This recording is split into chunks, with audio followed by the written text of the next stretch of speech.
Gift দিতে গিয়ে যা হলো, গিফট নাকি ফিস? ম্যাম, এই নিন আপনার টিচার্স ডে গিফট। বাহ, এই পেনটা তো দেখতে খুব সুন্দর হয়েছে রে, কিন্তু এটা তো লিখছেই না। তাহলে ওটার মনে হয় কালই শেষ হয়ে গেছে। দেওয়ার কি দরকার ছিল তাহলে পেনটা? ম্যাম, আমি কিন্তু এই মাসের ফিসটা ক্লিয়ার করে দিয়েছি। ও, আরে পেনটা তো এবার গড়গড় করে লিখছে। না না না, কালিটা খুব সুন্দর, আমার খুব পছন্দ হয়েছে এই পেনটা। ম্যাম, আমি আপনার জন্য এবারে এইটা এনেছি। পারফিউম? তোমাকে কে টিচার্স ডেতে আমাকে এইসব গিফট করতে বলেছে? আমার এইসব চাই না, আমার যেটা দরকার তুমি আমাকে শুধু সেটা দিয়ে দিলেই হবে।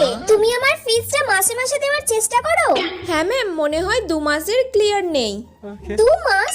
তুমি আমার কাছে 2 বছর পড়ছো, মাত্র 2 মাসের মাইনে দিয়েছো এখনো। তাড়াতাড়ি ওগুলো আগে ক্লিয়ার করো, এইসব গিফটের আমার কোনো প্রয়োজন নেই।